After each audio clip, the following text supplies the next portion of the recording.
Sir दुआ तो मुल्क के लिए की है, सच्ची बात यह है। और मैं आपको बताऊं, जब मैं यहाँ से क्योंकि जल्दी चला गया था, मैं आजकल दोस्तों को यही कहता हूँ कि जब मैं देखता हूँ ना कि हमें यहाँ बैठ के शायद एहसास और इदराक नहीं होता। हम्म। सर बहुत हालात ख़राब हैं लोगों के।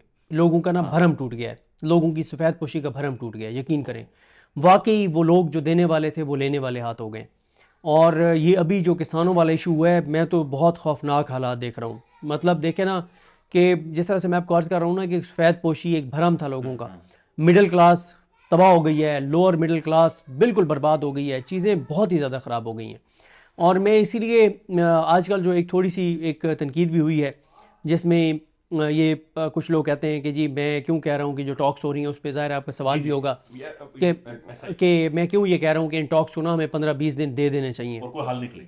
मतलब कोई हल निकले। हाँ। अच्छा देखें सौराब साहब, मैं हूं ना, मैं व्लॉग करता हूँ, हाँ। आप हैं आप व्लॉग करते हैं, इमरान रियाज साहब व्लॉग करते हैं, साबिर शाकिर साहब हैं, दीगर सारे व्लॉग्स करते हैं अपने।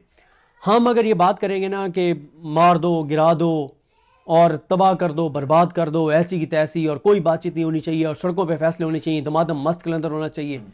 तो यकीन करें इससे बहुत व्यूज़ मिलेंगे, ठीक है। इससे बहुत व्यूज़ मिलेंगे। हम्म।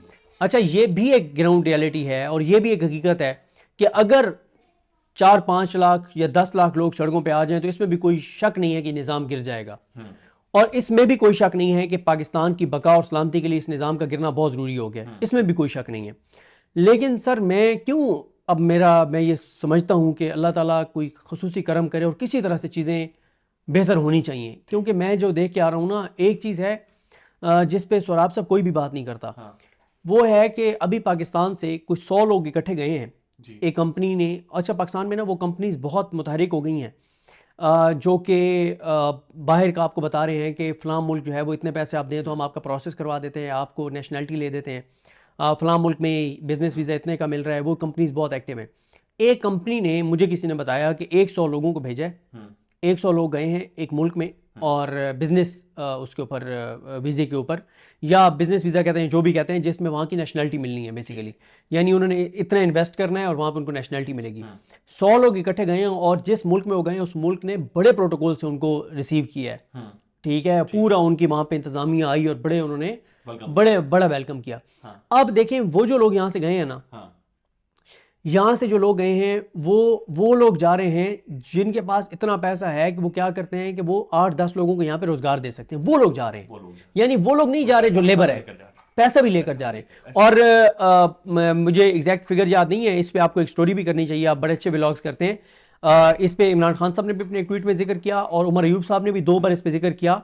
पता नहीं 14 अरब डॉलर से ज्यादा वो बता रहे हैं पाकिस्तान से बाइक। पाकिस्तान से गया इस मद में, जो लोग यहाँ से इन्वेस्टमेंट वाटर वे से गए हैं। एग्जैक्टली आप ठीक कह रहे अभी देखें वो बड़ी प्यारी है, कभी जब आप आए तो हमारे एक दोस्त बैठे थे, हैं। हाँ। साजिद नवीद साहब, वो फ्रांस होते हैं, हम्म। तो उनसे मुलाकात हुई तो उन्होंने बड़ी प्यारी बात की कि जो लोग पाकिस्तान से जा रहे हैं ना, हम्म। वो भी यही बात कर रहे थे कि वो लोग जा रहे हैं जो यहाँ पे जिनके पास पैसा है कि वो वहाँ पे जाके इन्वेस्ट कर रहे हैं, हम्म। यहाँ से अपनी इन्वेस्टमेंट ख़त्म कर रहे हैं। हम्म। जो गरीब बंदा है वो तो लिया बखर से इस्लामाबाद और लाहौर और कराची नहीं जा सकता रोजगार के ऐसा लिए ही। बेचारा, बिल्कुल ऐसा ही। तो वो बाहर जाएगा। फिर एक और चीज़ देखें सर, पिछले 2 साल में कितने लोग गए होंगे पाकिस्तान से? 20 लाख लोग चले गए होंगे। हम्म। 25 करोड़ में से अगर 20 लाख लोग गए हैं तो 24 करोड़ 80 लाख तो यही है ना भाई। हम्म। तो जब तक चीजें नॉर्मलाइज नहीं होंगी, मैं आपको एक और बात बताऊं, वो इससे ज्यादा जा भी नहीं सकते। मैं आपको एक चीज बताऊं, आप जब सोराब साहब जाएंगे ना लोगों में, इसमें कोई शक नहीं है कि लोग आपसे एक बार जरूर पूछेंगे सोराब साहब इमरान खान का क्या बनेगा। वो एक बार आपसे जरूर पूछेंगे, वो इमरान खान के लिए फिक्रमंद जरूर हैं, लेकिन साथ इस वक्त लोग खुदकुशियों पर मजबूर हो हाँ गए हैं। ऐसा ही है। लोग अपने बच्चों को 2 वक्त की रोटी नहीं खिला पा रहे, लोग अपने बच्चों को प्राइवेट स्कूलों से निकलवा के सरकारी स्कूलों में डाल रहे हैं, लोग बच्चों को स्कूलों से निकलवा के जो दुकानदार हैं वो अपने पास दुकानों पे खड़ा कर रहे हैं। तो ये वो चीज़ें हैं। और सबसे बड़ी जो मैं आपको अर्ज कर रहा हूँ किसानों की, आप जाके बात तो करें किसानों की हालत क्या हो गई है। यानी ये आखिरी उनके पास एक मौका था कि कुछ उनकी गंदम जो है वो अच्छे दामों पे बिक जाए और कोई अल्लाह ताला करम करे और उनका कोई, अब तो मतलब खत्म हो जाएगा उनका और सारा फिर कुछ। पाकिस्तान में वैसे भी जो क्लाइमेट चेंज है उसके बाद भी कहत आने वाला है। मैं आपको बताऊं, हमारे दफ्तर में एक बंदा आया, नौजवान लड़का है, आकर कहता है मेरे आपके कान में बात करनी है। तो मैं सोच रहा था वैसे ही आकर कह रहा होगा, तस्वीर शस्वीर लेते ही या कोई, कान में आकर कहता है सिर्फ एक टाइम का आटा लेकर दे। कसम खुदा मैं हैरान रह गया। यानी इससे पहले कोई ये कहता था ना बच्चों के लिए कपड़े लेने या ईद के, उसने कहा एक टाइम का आटा लेकर दे। आटा सिद्दीक जान साहब लोगों को सर पता जी आप ना कभी जाएं, शायद आपसे कुछ लोग कैमरे पे बात ना करें, आप उनसे ऑफ कैमरा, कैमरे के बगैर ना जाइए, जो चक्कियों वाले हैं ना, चक्कियों वाले, ये आटे की चक्कियों वाले, इनसे ज़रा जाके बात करें ना, वो आपको कहेंगे कि कभी इतनी कम मिकदार में को आटा लेना नहीं आता था जितनी कम मिकदार में आप लोग आटा लेने आते हैं। हम ये ठीक है, करेंगे। तो ये मतलब यार किसानों की बात करें सर, आपका 70% इस मुल्क में जिनका रोजगार है वो किसान किसान मतलब उनका ज़राअत से वाबस्ता है। अब आप पता है नुकसान क्या कर रहे हैं, पहले ही आपके लोग शहरों में इतने ज़्यादा आ गए हैं कि आपके शहर रहने के काबिल नहीं रहे। अब जब आप तबाह कर रहे हैं ज़राअत को, क्या होगा, वो वहां पे वो जो गंदम या वो जो चावल या कोई चीज काश्त करता था वो क्या करेगा, वो सोसाइटी को बेचेगा जमीन, वहां पे सोसाइटी बनेगी। सर आपको तो जब भी आपने मुल्क को आगे लेकर जाना है, चीजें ठीक करनी है, तो आपको इंसेंटिव देके लोगों को शहरों से दोबारा देहातों में लेके आबाद करना पड़ेगा आपको, ताकि आपके शहर जो है वो थोड़ा सा वहां पे चीजें नॉर्मलाइज हो। आप मुझे बताएं, आप लाहौर है, कराची है, आपके ये रहने के काबिल रह गए शहर, जितनी वहां पे माहौलियाती आलूदगी है, जितना रश, आपके इस्लामाबाद कितना रश हो गया। अब भाई बात यह है कि आपको जो लोग देहातों में अभी भी रह रहे हैं उनको इंसेंटिव देने होंगे, उनको आगे लेके जाना होगा। इमरान खान ने एक प्रोजेक्ट शुरू किया था, इमरान खान ने एक प्रोजेक्ट शुरू किया था कि जी आप जो बेवाएं हैं उनको आप भैंसें वगैरह दें और इस तरह से फैसिलिटेट करें।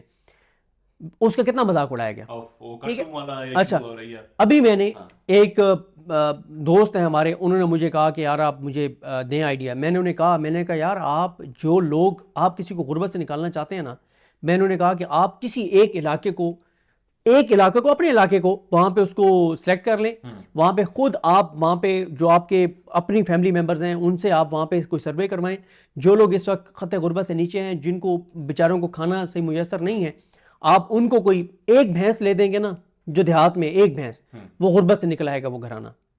क्यों, वो दूध बेच के वो गुर्बत से निकल आएंगे। इस सर आप, मैं आपको बता रहा हूं ना, बर्बादी होगी इसमें कोई, इसलिए मैं चाहता हूं कि कोई रास्ता नहीं। देखें सोराब साहब, अल्टीमेटली होने मुज़ाकरात हैं, ठीक है। और दूसरी बात यह है, मैं अभी आपके सामने बात कर रहा था, अगर कोई ये समझता है कि पीटीआई की जो बाहर इस वक्त लीडरशिप है ये मजामत करके इमरान खान को निकाल लाएगी, तो सॉरी, मैं एतमाद करने को तैयार नहीं हूं, रियली सॉरी, कोई पॉसिबिलिटी नहीं है। मुझे एक पता है वजह क्या होती है, वो जिसे कहते हैं ना कि जब आपका पैशन, आपका प्रोफेशन बन जाए ना, तो उसका मजा ही कुछ और होता है। ठीक है, एक जुनून और इश्क की तरह आप जो काम करते हैं ना, तो उसमें आप बहुत आगे चले जाते हैं उस फील्ड में। लेकिन आप एक काम करना ही नहीं चाहते, आप एक काम करना ही नहीं चाहते, तो आपसे कोई करवाएगा तो आप किस तरह से करेंगे, ठीक है। अब पीटीआई की जो बाहर लीडरशिप है ना, इसमें 3 तरह के लोग हैं।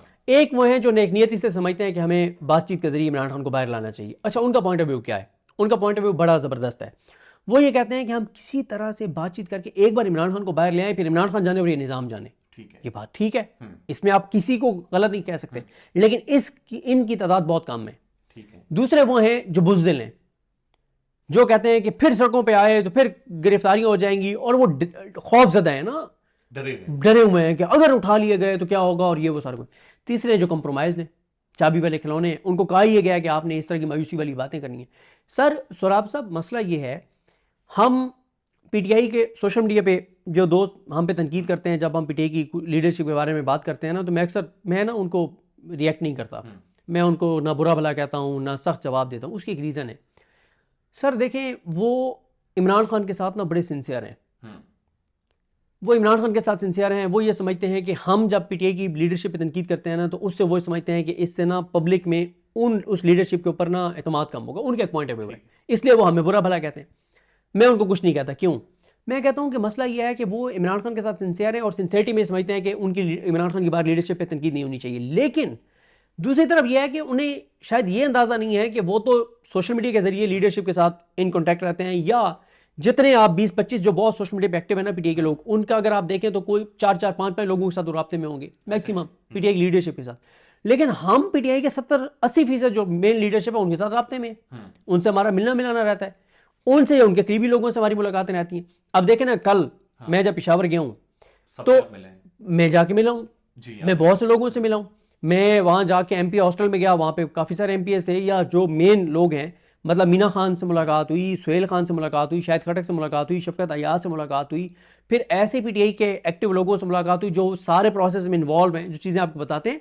तो हमारे पास चीज़ें जो होती है ना, आपसे बात थी, तो इससे पहले आपने पूरी जो तमहीद बांधी है, जो स्टैट्स रखे, क्या उस पर कोई आर्ग्यू कर सकता है नहीं कर सकता जो लोगों के हालात है। सिद्दीकी खान साहब अब ये बताएं कि कल चाय का दे दिन- दूं आपको साहब? नहीं नहीं प्लीज, थैंक यू। कल का दिन कितना ज्यादा इंपॉर्टेंट है अगर अलीमा खान की मुलाकात नहीं करवाई जाती? कल स्टेक्स कितने ज्यादा हाई है, और ये लिटमस टेस्ट है एक तहरीक इंसाफ की क़यादत का भी। इसी को साथ जोड़ें, Azam Swati, what's wrong with him? Azam Swati साहब जो बात कर रहे हैं सर, यकीन नहीं आ रहा जिस तरीके से वो बातचीत कर रहे हैं, ये बिल्कुल एक एबनॉर्मल सा तरीका है। वाकईतन क्या इमरान खान आजम स्वाति साहब को अलाउ करेगा कि जाओ और एस्टेब्लिशमेंट से बातचीत करो? सर पहली आपने जो बात की ना वो बहुत इंपॉर्टेंट है, अलीमा खान साहिबा वाली मुलाकात की। आज रात को दो बजे तक, आज रात को 2 बजे तक फैसला साज जो हैं जिन्होंने मुलाकात करवानी है इमरान खान की अलीमा खान से, जिन्होंने अलाउ करना है कि मुलाकात होनी चाहिए नहीं होनी चाहिए, वो आज रात 2 बजे तक फैसला कर लेंगे। वो अच्छा। आज रात 2 बजे तक? 2 बजे तक फैसला कर लेंगे। स्पेसिफिकली आज रात 2 बजे? हाँ, इसलिए कि आज रात 12, 1, 2 बजे तक ना वो सारी वर्किंग कर चुके होंगे अच्छा। कि पता कर लेंगे कि अच्छा केपीके से कौन कौन से एमएनए एमपीएस आ रहे हैं, कोई नहीं आ रहा। पंजाब से कौन एमएनए एमपीएस आ रहे हैं, कोई नहीं आ रहा। फलानी जगह से कोई नहीं आ रहा। कौन कौन लोग निकाल सकते हैं, उनके घरों पे कुछ वो बंदे भेजेंगे, कोई छापे मारेंगे। अगर आज रात 2 बजे तक उनको ये लग जाता है कि कल मामला सीरियस है, अगर अलीमा खान बैठ गई तो चले कल कम लोग पहुंचेंगे, लेकिन जब वो बैठ गई तो ज्यादा लोग पहुंचेंगे तो मिलवा देंगे। अगर आज रात तक उनको ये क्लियर हो गया कि नहीं आ रहे तो बस बात खत्म हो गई। और दूसरा पता है क्या मसला क्या होता है, आपकी और मेरी खुदा ना खासा अगर दुश्मनी है ना, और मुझे नहीं पता चल रहा कि सोराब साहब इस वक्त क्या प्लान कर रहे हैं, तो मैं हर वक्त खौफजदा रहूंगा ना कि पता नहीं यार क्या प्लान कर रहा होगा सोराब बरकत, पता नहीं जो है वो इधर से अटैक करेगा, इधर से आएगा, ये हर वक्त मैं खौफजदा रहूंगा ना। लेकिन अगर मुझे साथ साथ मुइन साहब मैसेज करके बता रहे हो अभी इधर बैठा हुआ है कि कुछ नहीं करने वाला ये, बग्गा साहब भी बता रहे हो कि टेंशन नहीं लेनी, सब ओके है, तो मुझे तो कोई खौफ नहीं है। इस वक्त एस्टेब्लिशमेंट को एक एक पल की पीटीआई की इंटरनल रिपोर्ट्स मिल रही हैं, एक एक चीज उनको पता है, एक एक चीज उनको पता है। उनको आज रात को ही पता होगा कि कल कितने लोग आ रहे हैं नहीं आ रहे। उस देखें, हमेशा एस्टेब्लिशमेंट जो फैसले करती है ना वो इन इंटेलिजेंस रिपोर्ट्स के ऊपर करती है कि भाई कितने लोग निकल रहे हैं, क्या हिसाब किताब होगा, ज्यादा लोग आ रहे हैं, कम लोग आ रहे हैं, ये मामला कितना ऊपर चला जाएगा। तो अब आप देखें, पूरी असेसमेंट की। देखें कल होना क्या चाहिए।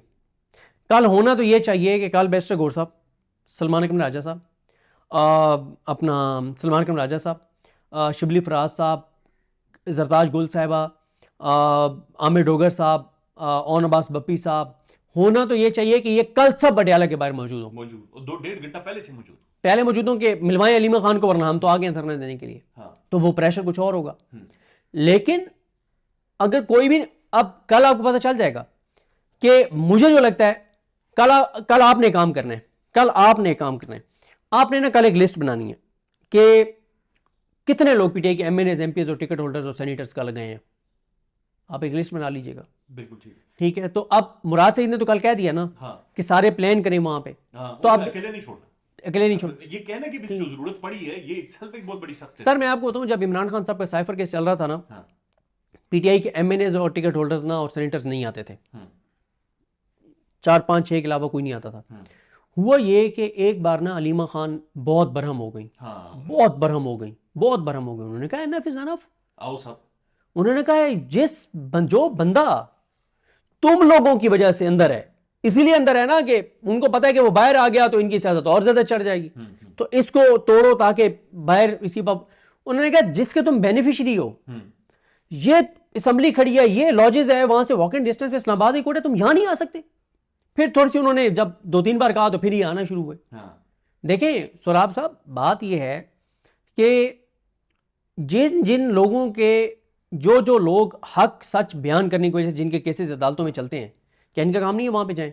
जब वहां पे इजाज चौधरी साहब या यास्मीन राशिद साहिबा या शाह महमूद कुरैशी साहब या उमर सरफराज सीमा साहब या दीगर जितने भी हैं, जब उनके केसेस होते हैं, कितने पीटीआई के लोग वहां पे जाते हैं? सर इस्लामाबाद